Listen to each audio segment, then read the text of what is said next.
มันเป็นธรรมชาติของชีวิตแต่ขอทั้งวัดทั้งบ้านทั้งราชการทั้งโรงเรียนครูบาอาจารย์ได้สมัครสมานสามัคคีกลมเกลียวอย่าแตกความสามัคคีกันรู้รักสามัคคีประสานกายใจกันไว้เพราะประเทศไทยพระพุทธศาสนาเป็นศาสนาประจำชาติไทยเพราะฉะนั้นคนไทยมีคุณธรรมประจำใจประจำกายรักษากายวาจาใจให้เจริญมั่นคงเพื่อเป็นการผูกสัมพันธไมตรีด้วยพรหมวิหารธรรมคือให้มีเมตตาปราณีเอื้ออารีซึ่งกันและกันไว้จะแต่ความสามัคคีกันให้สัมพันธ์กายสัมพันธ์ใจในกันและกันไว้อย่าแต่ความสามัคคีประเทศชาติเราก็เจริญมั่นคงเศรษฐกิจเราก็เจริญมั่นคงสังคมเราก็เจริญมั่นคง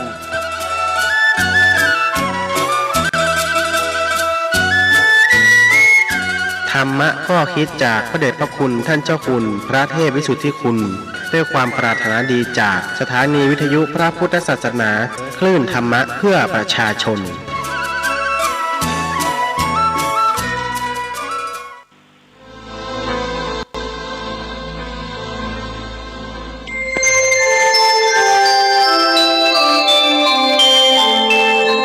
ขณะนี้ท่านกำลังฟังสถานีวิทยุกระจายเสียง FM 104.5 เมกะเฮิรตซ์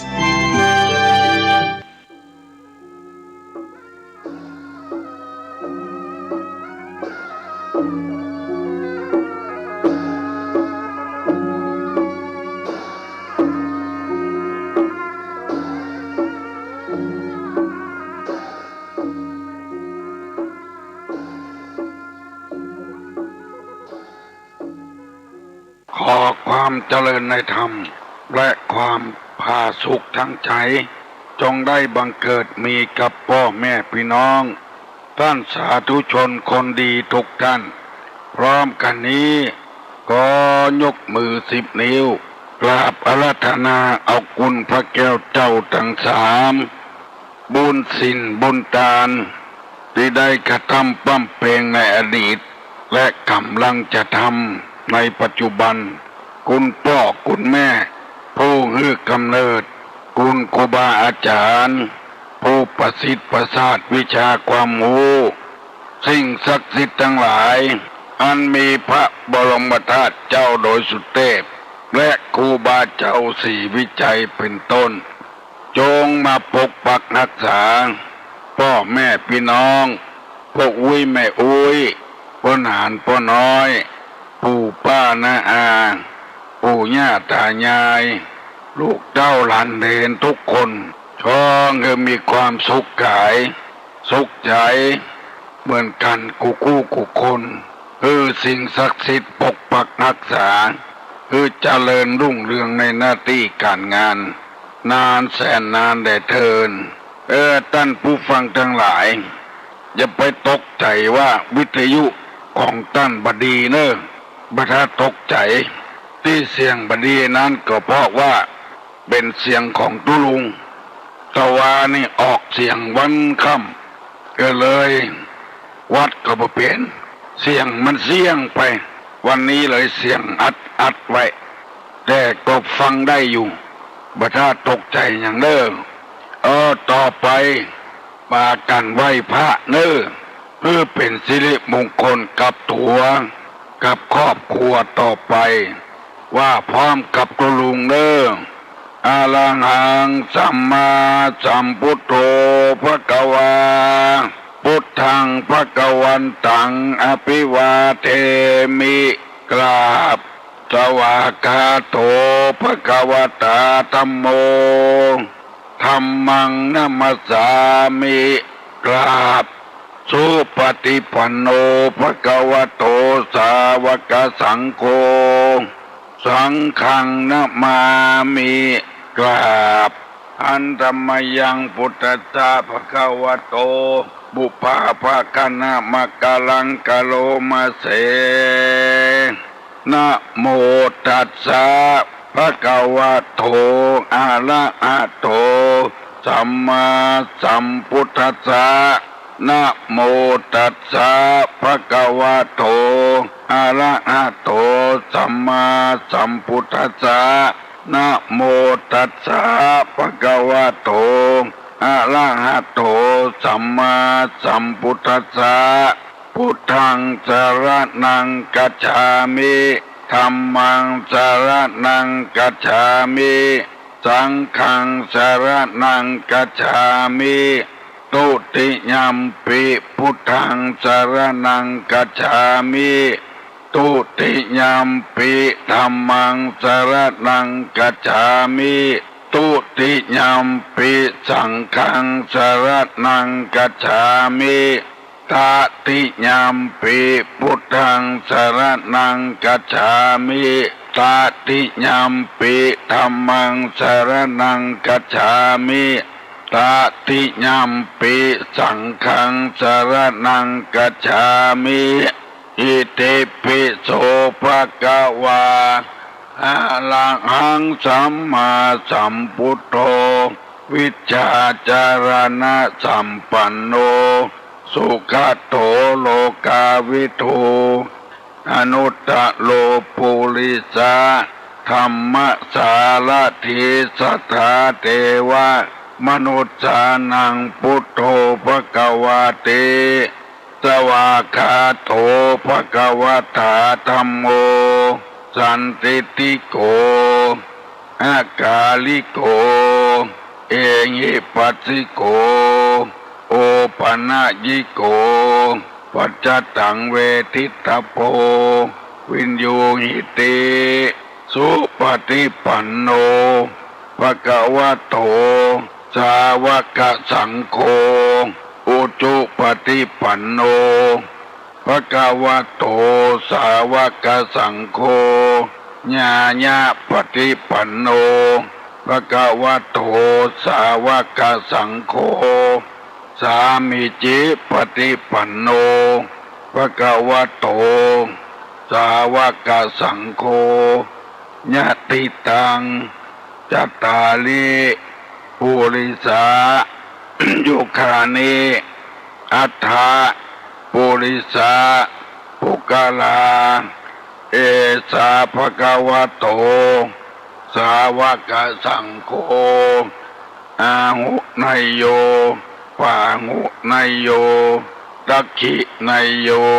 อัญชลิกาลนิโยอนุตตลัง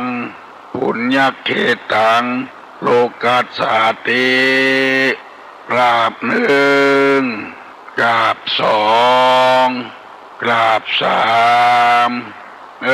ได้ไหวพระเจ้าด้วยกันนะ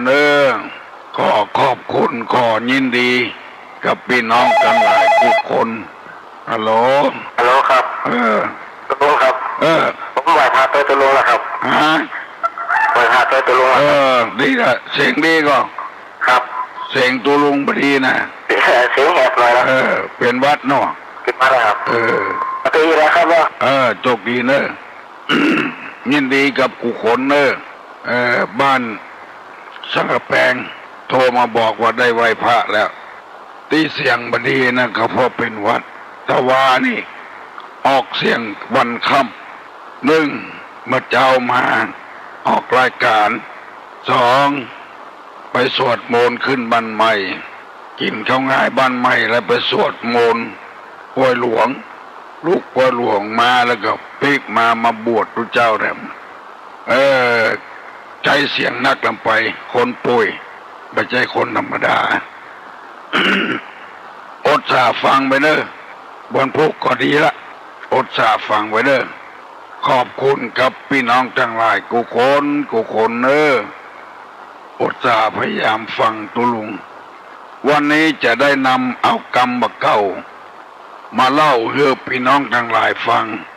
แล้วเอามาปรับปรุงเป็นคำสอนในทางพระพุทธศาสนาบรรทัดตกใจเนอะการตานธรรมนี่เป็นการชนะการฮือถึงมวลพุทธภาษิตได้รับรองไว้ว่าสัพพตานังธรรมตานังจินาติสัพพรัสสัง ธรรมรัสสังชินาติตังหักกโยชินาติแปลว่าการฮื้อตานทำเนี่ยดีกว่าการฮื้อทุกทั้งปวงอันนี้เรียกว่าสัพพทานังธรรมทานังสัพพรัสสังธรรมรัสสังพอลดแห่งพระธรรมคำสอนนี้ชนะลดอันหายอันดีทั้งปวง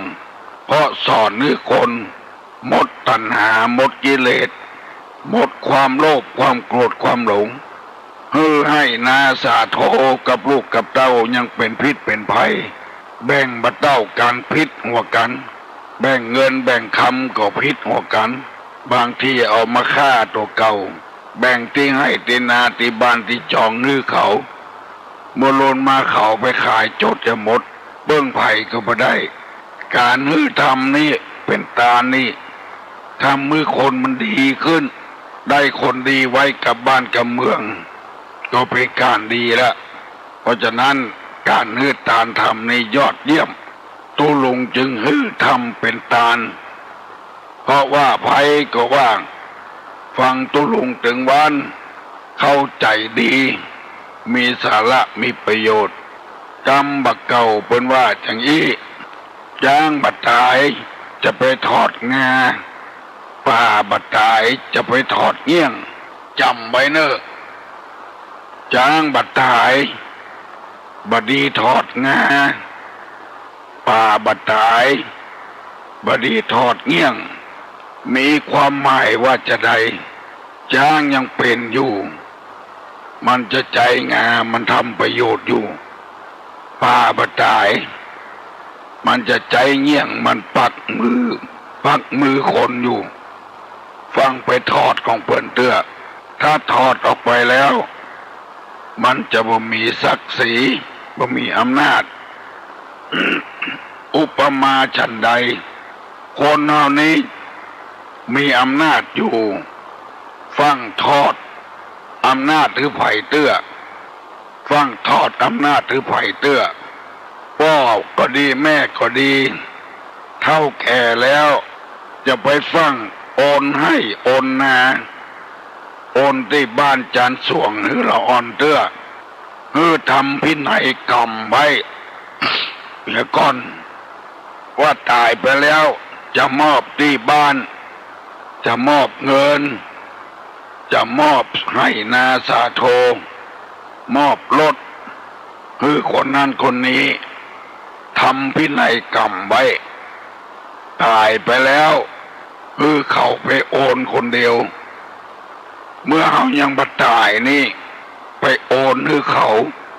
เมื่อโลนมาเขาเอาไปขายหมดเขาว่าอย่างเขาก็บ่ได้เพราะเป็นสิทธิ์ของเขาแล้วมีหลายคนน้ำตาเจ็ดหัวเขาเมื่อโลนมาคนนั้นก็ขายคนนี้ก็ขายไปเปิ้งไผ่ไปได้สักคน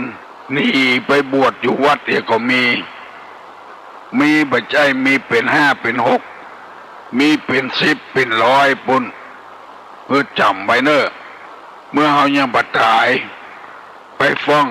มอบอำนาจหรือไผ่เตื้อเขาเนี่ยเขาทำไปก่อนฟังโอนชื่อเขาเตื้ออันเนี้ยเพิ่นว่าจ้างบัดตายทอดงาเวลามีค่าศึกมีสัตว์หรูมันบ่มีความหมายแล้วอันนี้เป็นต้นไปฟังมอบอำนาจอย่างไผ่เตื้อเขาเนี่ยเขาทำไปก่อนอันนี้นักปราชญ์บัณฑิตเป็นว่าจาร ไอตัวเนอะมาถ้าตกใจจะอู้ไปเลยเนี่ยขอเงินตั้งใจฟังเถอะตัวลุงจะสู้จนวินาทีสุดท้ายจนเฮือกสุดท้ายเพราะว่ามีคนเรียกร้องมีคนต้องการฟังจัดรายการไปเมินบาสบายอยู่ก็ทำอยู่เปิ้นว่างาจ้างหักคำซึกเปิ้นอวดเปิ้นอ้างตายคำรายการคนจะได้หันอกหันใจโอ้บาสบายก็ยังมาอู้อยู่ลวดตายไปอย่างในห้องส่ง คนยังอวดยังอ้างอยู่ป่วยบ่ให้บ่ดีบ่เนี่ยการนี่ปลาลูกปลาหลานเป็นนี่พอออกไม่ออกมาคนเมื่อยอยู่ก็เนี่ยการอยู่ยังดีอยู่บ่ได้ชั่วโมงเดียวบ่ได้ตูลุงจะอดสาเอาแล้วจะทำเป็นตัวอย่างพี่น้อง10 สาวเจ้าบ้านจำไว้เนอะจ้างบัดตายอย่าไปถอดงาป่าบัดตายจะไปถอดเงี้ยงฟังโอนที่บ้านที่จองที่ให้ที่นาให้เขาเตื้อโอนเงินโอนทองหรือไผ่เตื้อมันจะเป็นพิษเป็นภัยอย่างเงี้ยอย่างนายกโอนหุ้นหรือลูกนั่นน่ะลูกแต่บ่เป็นหยังคนอื่นนะก็เอาโทษมาเพาะนายกเนี่ยจึงเป็นเหตุโหดของตัวเก่าหัวเข่าคอนที่เป็นเดือดร้อนถึงวันนี้ บ่โอนก็บ่ได้ ของทรัพย์สมบัติไปนอกนี่มันเสี่ยง มันเสียโวยแต่ตานธรรมะธรรมโมนี่มันบ่เสี่ยงคนใดปฏิบัติได้จะจำไปตลอดเท่าหอดตายจะได้ปฏิบัติตัวเป็นคนดีสืบต่อไปวันนี้ได้เอากรรมบักเก่ามาเสนอบัดเดี๋ยวนี้จะได้เอาธรรมะมาเสนอคือพี่น้องทั้งหลายฟังเพราะจำไม่เนอะเหตุที่ทำให้เกิดโรคภัยไข้เจ็บเนี่ยมีอยู่5 อย่างภัยบ่เคยเป็นโรคภัยไข้เจ็บหลีกเลี่ยงเนอะเหตุที่ทำให้เกิดโรคภัยไข้เจ็บมีอยู่5 อย่าง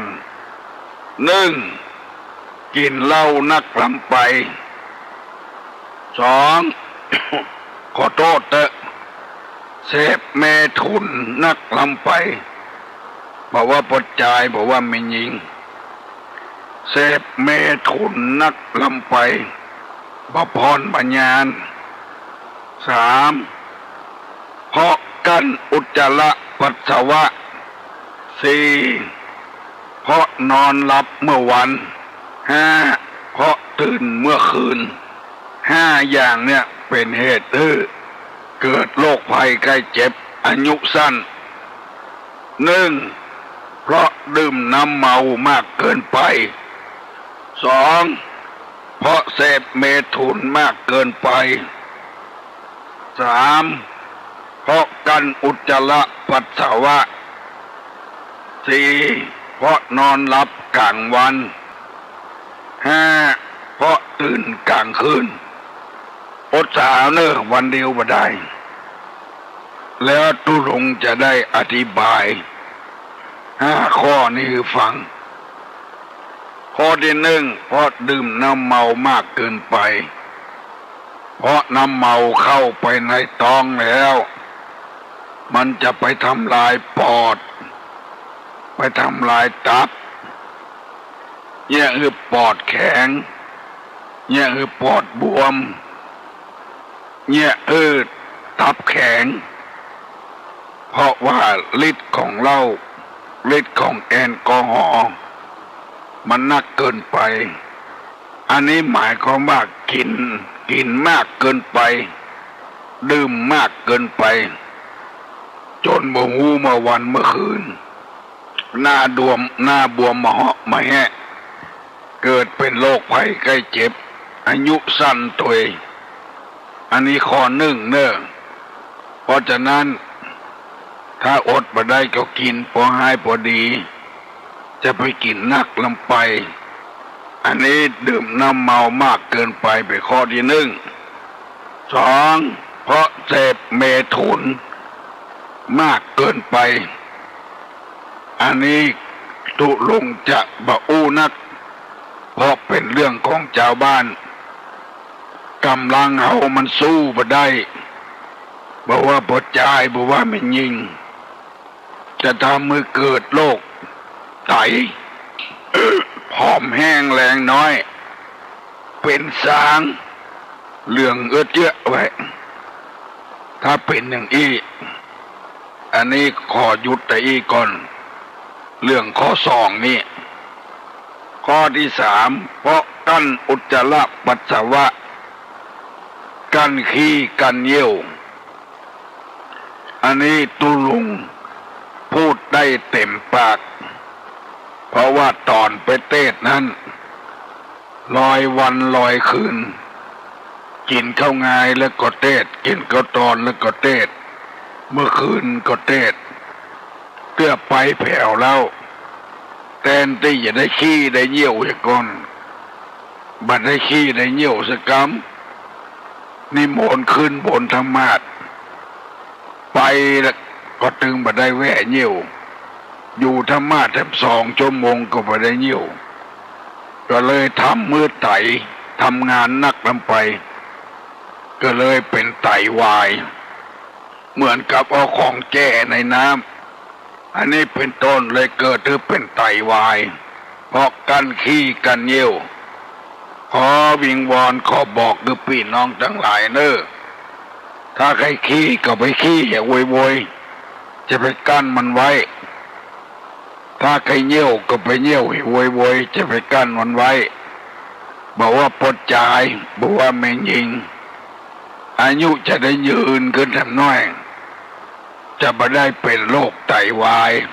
และทำอย่างอื่นทำมีนักหนาปาปานเพื่อไปเป็นตามธรรมชาติมันจะไปอายหรือไผจะเป็นเหยื่อหรือไผ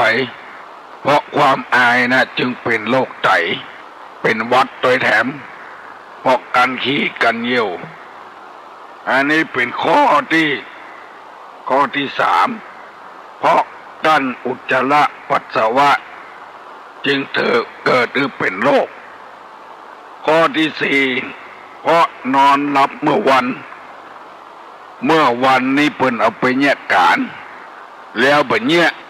นอนหลับเพื่อวันค่ำเนี่ยมันยาม เกิดโรคภัยไข้เจ็บขึ้นมาพอได้คนหลับเมื่อวันนะเป็นเปิดเป็นเหลือง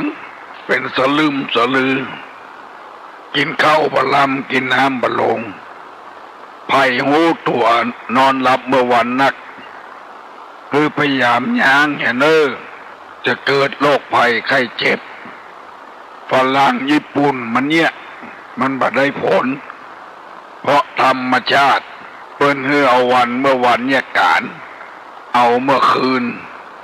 ไว้พักผ่อนเคยอ่านหนังสือปะว่าญี่ปุ่นนี่มันทดลองว่าไก่รับเมื่อวันไก่ซอกกินเมื่อคืนเมื่อวันนี่มันเอาไก่ไว้ที่มืดรับหมดแล้วเมื่อคืนมันเปิดไฟไก่ซอกกินวันค่ำคืนหุ้งว่าระหว่างเมื่อวันกับเมื่อคืนนะอันใดจะไข่นักเดือเปิ้นปรากฏว่า ซอกหากินเมื่อคืนกับซอกหากินเมื่อวันนะเมื่อวันในไข่นักเหลือเมื่อคืนมันก็เลยย่างทดลองเพราะว่ามันผิดธรรมชาติไปอันนี้นอนหลับเมื่อวันนักลำไปเป็นเหตุที่เกิดโรคภัยไข้เจ็บข้อที่5เพราะตื่นกลางคืนคือเอาเมื่อคืนไปแยกการตื่นกลางคืนนี่หมายความว่าบ่หลับบ่นอนคืนหุ้งแล้วไปนับไปนอนเมื่อวันบ่เหมือนก็เกิดโรคภัยไข้เจ็บมาเบียดเบียนโรคประสาทการโรคกระเพาะลำไส้การเมื่อวันบ่กินข้าวบ่กินน้ำบ่กินข้าวกินน้ำเมื่อคืนแยกการเมื่อคืนหุ้งบ่ได้หลับดีนอนดีอ่อนเพลียอันนี้ขอนำมาฝากพี่น้องทั้งหลายเนอะทุลงวัดโสพนารามบอกว่าเหตุที่เกิดเชื้อโรคนั้นมีอยู่5 อย่าง1เพราะดื่มน้ำเมามากเกินไป2เพราะเสพเมถุน มากเกินไปสาม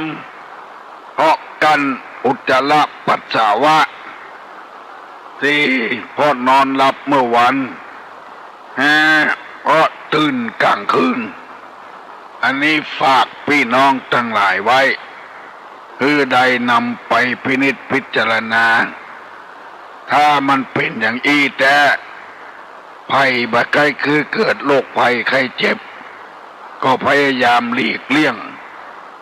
จะไปกินเหล้านักลำไปจะไปเสพเมถุนนักลำไปเนี่ยอายุให้สั้นไปแล้วอย่าไป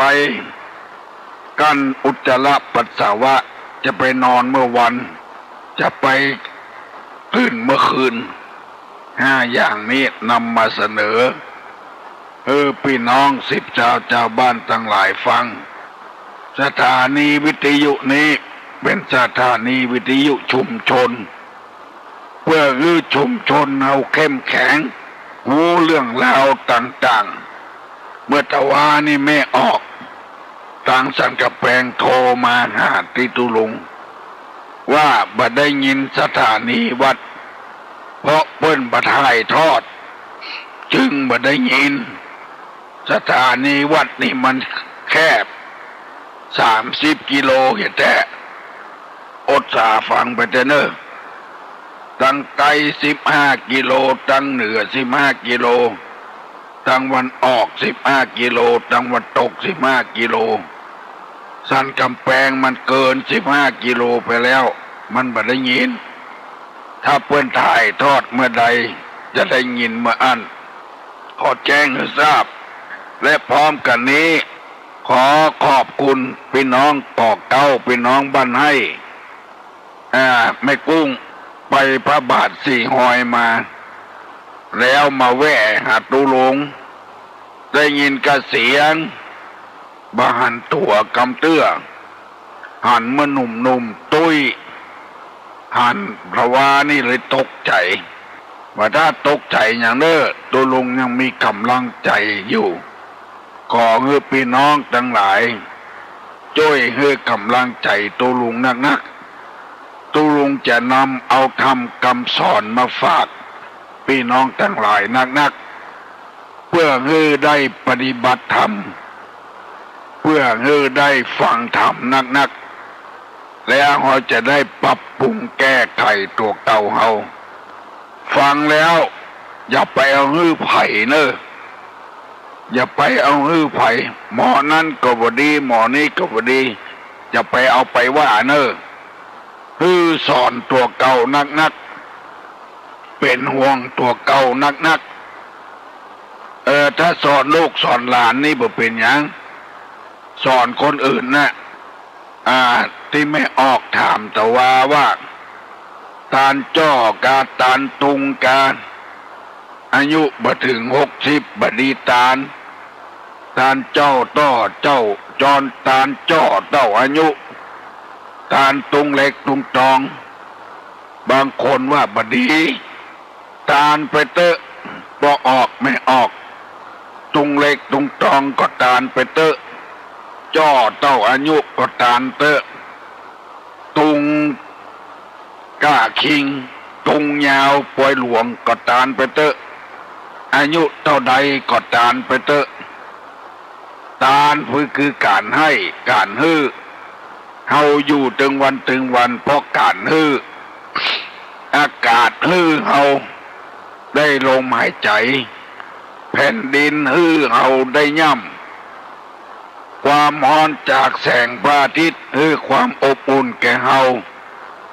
น้ำฮื้อเฮาได้กินได้อาบอยู่ได้เพราะการฮื้อทั้งนั้นการฮื้อบอกว่าฮื้อหยังนอกจากฮื้อมีดฮื้อดาบฮื้อปืนฮื้ออาวุธอันน่ะเป็นมันบดีแต่ฮื้ออย่างอื่นนะเข้าถ้วยกล้วยหน่อยใส่เข้าพระเจ้าการใส่เข้าเจ้าตี้การฮื้อไปเตอะบ่เป็นหยังบ่เป็นบาปบ่เป็นกรรมหยังบ่คืดบ่จาหยังคนที่คืดนั่นก็คนที่ว่าคือเปิ้นนั่นละอันนั้นคืด กำปากบดีเปิ้นจัดตาในอย่างไปห้ามเปิ้นอย่าไปตกประเสียงอายุบ่ถึง60บดีตานตรงตัวนะเป็นคนบดีปากบดีไปได้เงินที่ไหนมาไปได้ตัวอย่างที่ไหนมาก็เลยไปว่านึกเปิ้นตกอกตกใจกันประตกประเสียงอายุน้อยอยู่บดีตานพระพุทธลูกอย่างหมูนี้เป็นต้นจะไปว่านึกเปิ้นจะตานอย่างปล่อยเปิ้นตานเตอะเปิ้นใครตานแล้วมันม่วนใจแล้วมันม่วนใจทานะแปลว่าการอมิสตานสิ่งของอภัยทานคือยกโทษการยกโทษเนี่ยมันก็เป็นการอภัยทานธรรมทานทำเป็นทานอย่างตุลุงนั่งวันเนี้ยเป็นธรรมทานบัดนี้ว่ากันตุลุงจะเป็นเรื่องของตุลุงบัดห้ามเสียงบัดนี้ก็บัดแต่กาตุลุงบัดมาห้ามตุลุงจะทำแก่คนอื่นฟังได้ก็ฟังไปวันนี้เสียงบ่ม่วนบ่ฟังก็ปิดวิทยุแฮะคนอื่นฟังยังมีอยู่เฮาจะได้สบายใจเฮาอยู่ได้ถึงวันพอการเอารถตาลตุเจ้าก็ดีอันอย่างได้หมดเอาหวีตาลตุเจ้าก็ได้เปิ้นบ่ใจเปิ้นจะไปคนอื่นเอาเสื้อเอาเตียวตาลพ่อแม่ตุเจ้าเปิ้นบ่นุ่งก็จะไปลูกหลานพี่น้องคนตกยากอับจนจะไปห้ามกันบางคนก็ว่าอย่างนั้นเอาเสื้อเอาเตียวเอาแว่นเอาหวีไปตาเจ้าบ่ดีมันดีหมดเตอะแล้วเอาได้สบายใจตาเสื้อแม่ตาสิ้นแม่ตาเตียวตาเสื้อพ่อแม่มันม่วนมันสบายใจทำไปเตอะบ่มีการคัดกล้องมองใจยังสักอย่างประเดี๋ยวนี้มัน6:00เกิงป่ายแล้วไผยังบ่ลุกลุกลุกเจ้าตะวันพอจะออกนี่แล้วจะไปบุ่มอยู่ที่นอนถ้าเป็นข้าราชการบ้านเมืองเพิ่นบ่ได้พักได้ผ่อนเพิ่นจะพักผ่อนวันเสาร์วันอาทิตย์ก็บ่เป็นหยังหมู่ที่บ่ใจข้าราชการบ้านเมืองนั่นลุกคนลุกได้ละฮัดตกเก่าลุกเจ้าลุกขวายลำไปจะเกิดโรคภัยไข้เจ็บลุกลุกลุกตอบปัญหาตัวลุงลุกกับตัวลุงบัดเดี๋ยวนี้ภัยจะถามอย่างก็ถามมาได้121-058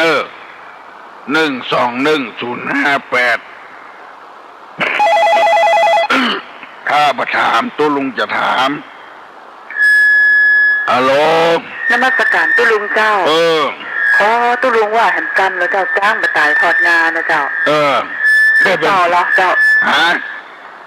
ป่าบะตายทอดเงี้ยงป่าบะตายทอดเงี้ยงแล้วอย่างเห็นเจ้าช่องนั้นนะกันแล้วก็ยังก็ตุลุงว่าจ้างบะตายทอดงาป่าบะตายทอดเงี้ยงนะกันก่อนยกไปยังสมบัติให้ลูกคุณนะน่ากันไปเฮายังบะตายเจ้าฟังยกสมบัติให้ลูกเนี่ยทอดงาออกให้ละอันนั้นความหมายมันความหมายมันเป็นอย่างนั้นมันบ่มีปิดมีภัยอย่างแล้วว่าคือไปก็บ่ได้เขาบ่มีที่อุ่นใจละงาบ่มีละทอดหรือเขาไปละเงี้ยงบ่มีละมันมีปิดมีภัยอย่างละเข้าใจว่าเข้าใจแล้วเจ้านมัสการครับคุณเจ้าก็กำลังใจตุลุงนะเจ้าเอ็นดูตุลุงเสียแทนกันเป็นยังมาได้อินดูสู้ฟังตลอดนะเจ้าสู้เจ้าสู้เจ้านมัสการตุลุงสู้ มาเป็นหยังจ้างบัดตายไปทอดงาว่าเงื้อไผ่ก็บ่ได้เฮามอบมรดกหรือเขายังหมดแล้วเขาไปใจฟังกรรมเฮาบื้อขายก็บ่ได้โอนหรือเขาไปแล้ว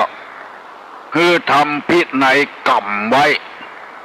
ถ้าตายไปแล้วคือหมอนั้นเอาตีนาฮันเนอร์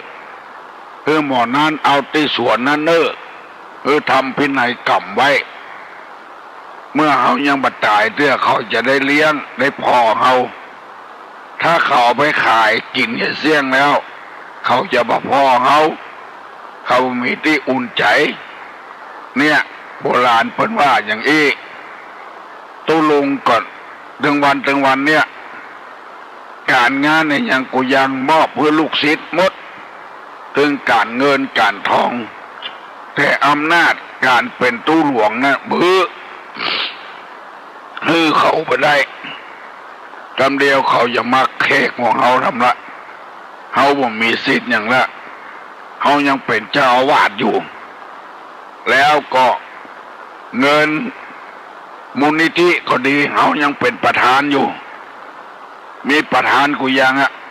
เงินที่เพื่อมาตานถึงวันนี้เอาไปฝากเขาก็ยังเป็นมีชื่ออยู่ไผ่ไปทอดไปถอนกินมาได้เอาบัดเซนมาได้สักอย่างเนี่ยบัดทอดงาเด้อยังมีงาอยู่ยังมีปิดมีไม้อยู่ทำอย่างนี้เนอะเพื่อจำไว้อันเนี้ยธรรมะตึงวันที่เอามาเผยแพร่เพื่อพี่น้องทั้งหลายได้ฟังนี้คือจำไว้ใครจะอู้ก็อู้ตัวเนอะ1211058ข้าไผ่โบอู้ตัวลุงจะถามมาจากเมืองฝรั่งมีห่างอยู่2 เส้นอย่างมาจากเมืองฝรั่งมีห่างอยู่2 เส้นอย่างมาจากเมืองฝรั่งก็มีเจ๊กก็มีญี่ปุ่นก็มีห่างอยู่2 เส้นอย่างมีหูตั้งเก้าอย่างวันนี้ยังมีไปอู้ตัวหาดักปิ้งเอ้ยมาจากเมืองฝรั่งมีห่างอยู่2 เส้นโอ้ดักปิ้งเอ้ยมีไปตอบมาสักคนเดี๋ยวจะย่างแล้วเนอะถ้ามีไปอู้ตัวจะย่างละโลพระจ่าเจ้าอันยามีอยู่ก่อนฮะยาที่พอมีอยู่ก่อนมันนั้นกินไปละขวดละแล้วเหลือ2 ขวดเอาไว้ที่ไหนบุงูซ่อหาบุปผาอันไหนหม้อวางกับบนโต๊ะให้จะอ่าน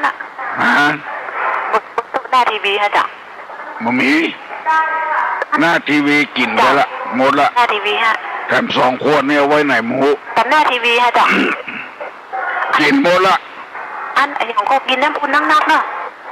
กินน้ำอุ่นนะครับถึงวันนี้จะตอบปัญหากันนะมันใจงานนักละไปเป็นยังได้ค่ะมาสวดมนต์วันค่ำแต่ว่าพอขนาดเนาะตอบปัญหากันจ้ะตอบว่าไงเต้าได้กับจ้ะถ้ามาถูกเป็นยังเนาะอันเข็มใช่ค่ะเข็ม25นะเจ้าถูกแล้วโลถูกแล้วเจ้ายินดีเนอะถูกต้องถูกละเข็ม25มาจากเมืองฝรั่งมีห่าง2 เส้นคือเข็ม25เอาไปจะโอ้ตัวลุงโอมาเนอะเสียงดังมาจะน้อยละบัตาตกใจเนอะโอ้มาเตอะรอจ้าตู้เจ้ามันจะเห็นแล้วคนติดวัดด้วยนะบัตาตกใจน้องยังปลอมอยู่แต่เนี่ยสิ่งเงียบดีปันหอมปันหายเนอะทั้งหลายวันเก็บมาหายเลยที่มันว่าตังสังแสงห้าไปได้ว่าเปิ้นบัดหายทอดตัวลงเครื่องส่งเสียเจ้าส่งมือเสียเครื่องส่งใหญ่เสียฮะเครื่องส่งใหญ่เสียเจ้าช็อตวันนี้เป็นไทยป่ะมันแน่ใจว่าน้องตั้ง90 กว่าไว้มันเป็นทุกคนจ้ะไทยก็ฉันกับแป้งเป็นโทรมามันจังเปลี่ยนเจ้าน้องหมุนแทนเจ้านะเจ้าเสียงธรรมศาสตร์แล้วผมว่า ต้องติดเรื่องนะ เออ ถ้าเทคนิคมันทำอยู่ก็คือ เออ หมดแล้ว บ้านจังเปลี่ยนเป็นอย่างโทรมาอยู่ ท่าน กี้ คงดีแล้วค่ะ ไรค่ะ ถ่ายทอดไปละ อ่านคงดีละ เจ้า คือแต่ว่าน้องถามปัญหาว่ายังไม่ตอบเลยเนาะ เออ ถนนในทางคนกับปะเตียวรถปะเตียวนี่นะ เออ แล้วห้ามอันหนึ่งต้องถามตอบไอ้ยังใช้กับงานวัด ฮะ ไอ้ยังใช้กับงานวัดเด็กจัง ไอ้ยังใจกับงานวัด เอา เออสองข้อเนาะ เอา ยินดีเนอะ เอา สองข้อถนนอันยังคนก็บะเตียวรถก็บะเตียวตกลงว่าถนนจ้างการถูกผมว่าอันยังใจกับงานวัดไปตอบได้ตอบมาเนอะตอบได้ตอบมาเนอะถ้าไปบัตอบตกลงจะย่างละเนอะมาถึง7 โมงก็จะย่างละถนนอันยังรถก็บะเตียวคนก็บะเตียวน้องป๊อบน้องมินน้องพิมพ์น้องอามถนนอันยังในเชียงใหม่เนี่ยรถก็บะเตียวคนก็บะเตียวไอ้ยังใจงานวัดไปบัดได้พิจารณาเกี่ยวกับเนอะฮัลโหล สวัสดีครับ เออ ตายปัญหาถนนอย่างเงี้ยที่คุณเตียวนะ เออ ถนนปิดอ่ะ ถนนปิดกัน ครับถึงถนนจัดการที่ตูลุงตอบนะ ที่ตูลุงตอบแล้วถนนจ้างการนะ เออ ครับ 2 อย่างเลยเนาะ ครับ ดีเนอะ ตูลุงมันจะจังปื้นเหรอ ใจจังเปลี่ยนกัน ลองหัวเข่าอ่ะ ลองกล่องเขา ครับผม แต่โอ้ลืมไปลองกล่องเข้าเนาะ ครับ ได้ยินเนาะ ครับได้ยินครับ ได้ยิน ชัดดีครับ ลองกล่องเข้ามันใจยังเปลี่ยนลองกล่องเข้ามันใจจังเป็นลืมไปเฮ้เพิ่นจะไม่ปล่อยเนอะวันฮือละวันที่20 ถึงวันที่26วันนี้ตีวัดใจสถานหลวงปู่สิงห์คำอินคำเพิ่นจะทำบุญสืบชะตาอายุโอ้ไผจะสืบชะตาไปเนอะที่วัดใจสถานสารปีหลวงปู่อินคำไปพ่อพระธาตุเก้ายอดคนจะนักเนอมีที่จอดรถกันนะตุลุงก็อย่าไปละกินข้าวงายละไปละมันเป็นอย่างนี้นี่ใจงานมันนักก็เลยเสียงแหบเสียงแห้งไปฮัลโหล การนมัสการเจ้า รักษาสุขภาพเป็นนี่ แก้วนา เป็นห่วงเจ้า เป็นห่วงเป็นเสียงเจ้า บ่เป็นอย่างเนอะ เจ้า ทำใจสบายเถอะ เจ้า มันแค่ตานทำลำไป ใจสู้ เจ้าการนมัสการเจ้า ตุลุงสู้เจ้า ใจสู้ เจ้า เป็นยังได้ทำบุญอย่างนี้แล้วมันใจดี มันเป็นการทำบุญในตัวอมิสตานธรรมตานอภัยตานฮัลโหล ครับลูกศิษย์วัดนะครับ ประวัติก็บ่เป็นนะ เสียงบอกดีนะครับ เสียงบดีกับเจ็บคอ ผมอยากจะถามเนี่ยครับ ถามแล้ว ถ้าบุกท้ายมันใส่กี่ปั้นเนี่ยครับ ฮะ ใส่บุกท้ายมันครับเนี่ย กำเดียวก่อนเนอถามนะหมอ ใส่ข้าวปูจาครับใส่นี่ครับ ใส่ข้าวปูจา ใส่ปั้นเดียวหรือใส่3 ปั้นครับ ปั้นเดียวข้าวปูจาพระเจ้านะครับ ปั้นเดียว พระพุทธพระธรรมพระสงฆ์มีนะครับ กับพระพุทธกัน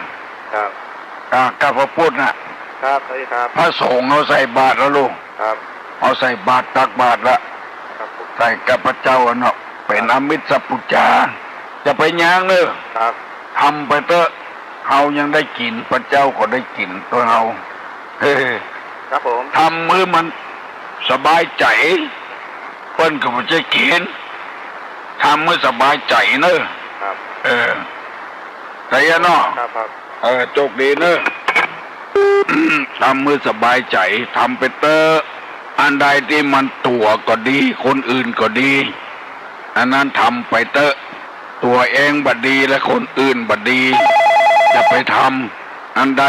ตัวก็บดีคนอื่นก็บดีจะไปทำฮัลโหล เจ้า เออ เจ้า เออ อันตุลุงเจ้าที่ว่าอัน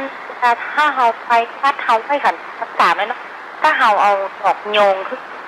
ว่ามันต้องปิดดอกที่ซากเขาเอาไว้เขาแบบเอาดอกยกไว้เดี๋ยวแล้วเขาก็ใส่สำเร็จตอนสามไม่ดอก เอาไปวัด เจ้า เอาเบาดอกไปตัวเอง เขาไปว่าเขาไปใส่สำเร็จตอนสามไม่ดอกแล้วเขาก็เอามือยกกับดอกลงไว้ใส่ไปตามประจำไม่ดอก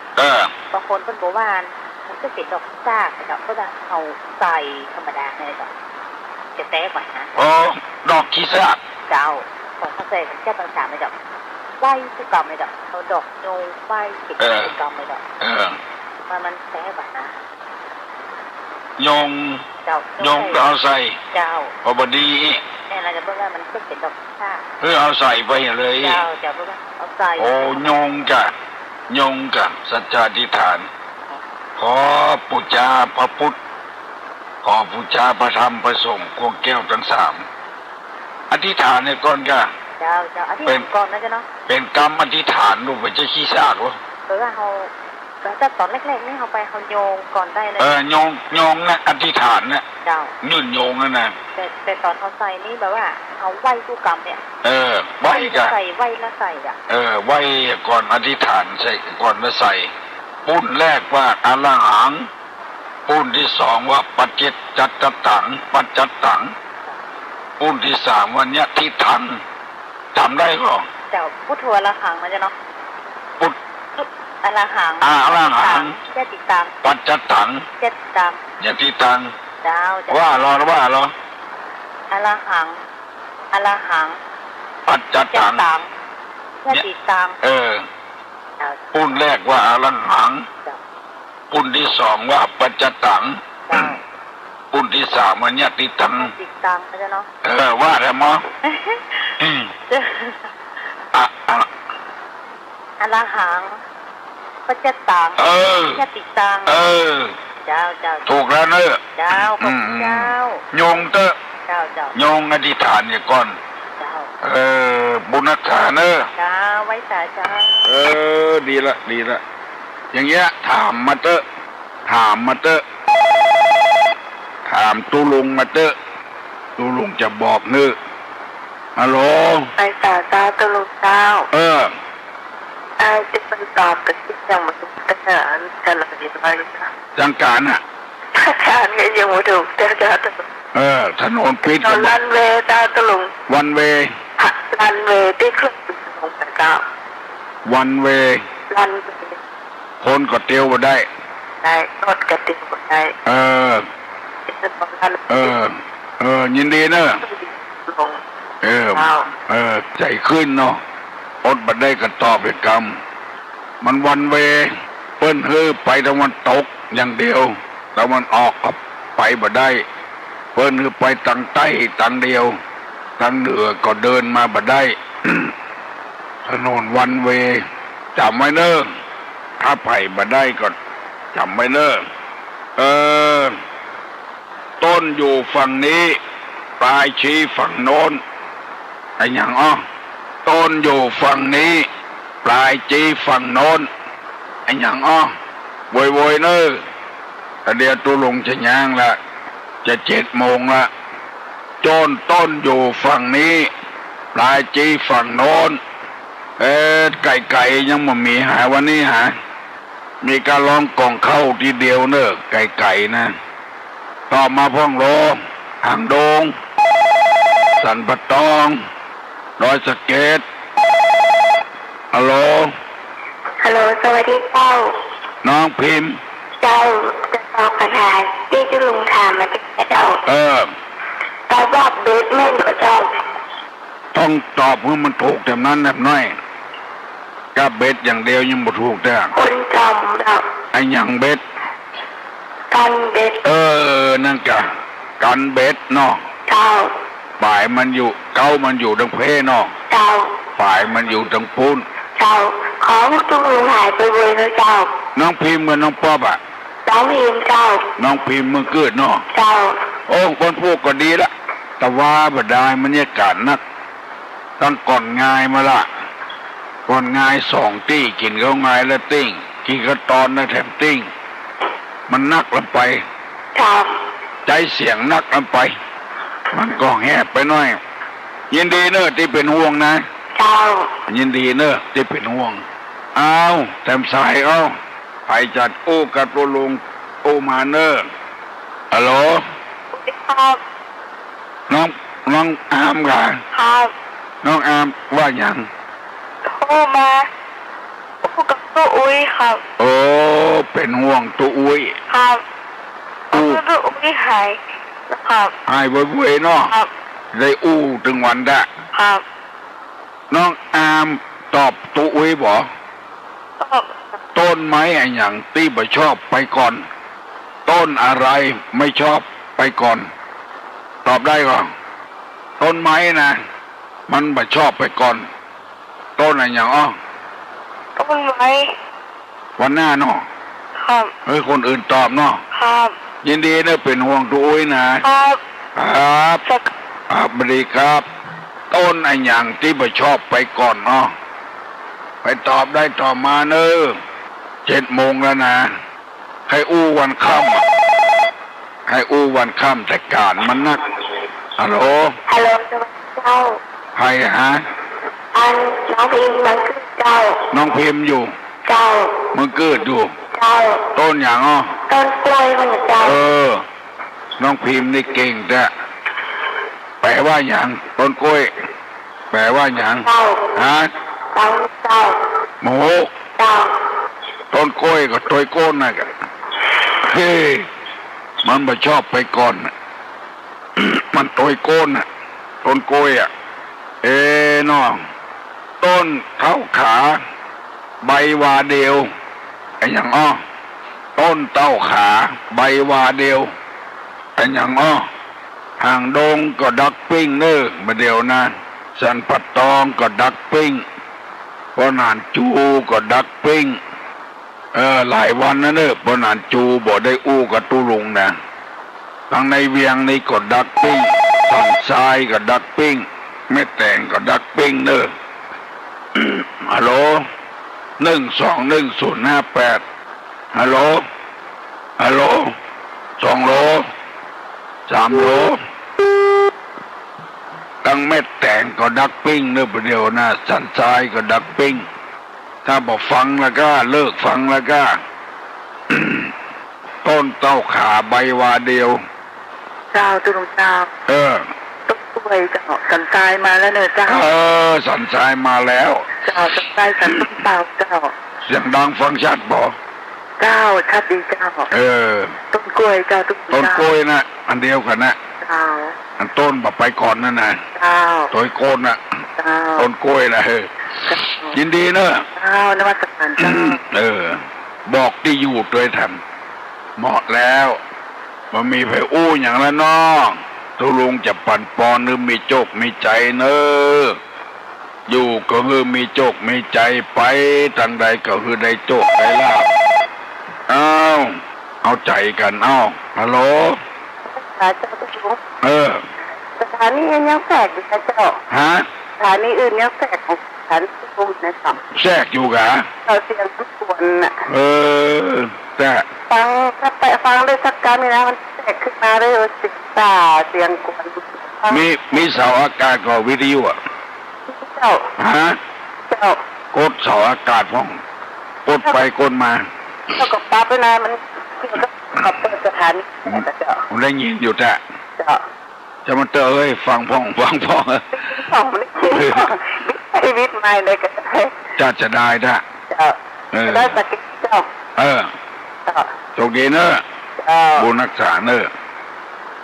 อยู่ก็เฮือมีโจกมีใจ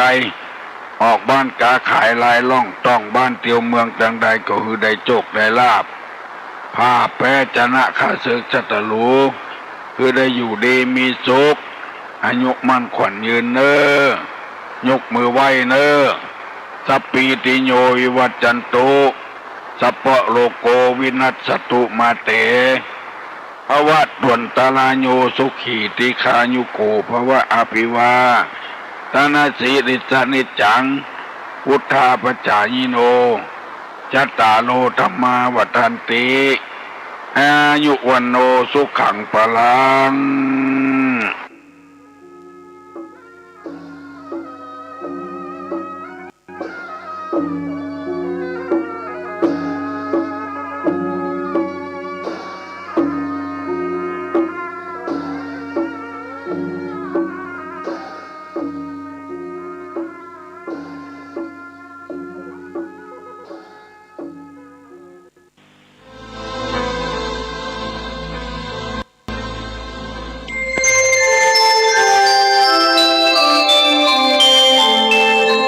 ขณะนี้ท่านกำลังฟังสถานีวิทยุกระจายเสียงพระพุทธศาสนา FM 104.5 เมกะเฮิรตซ์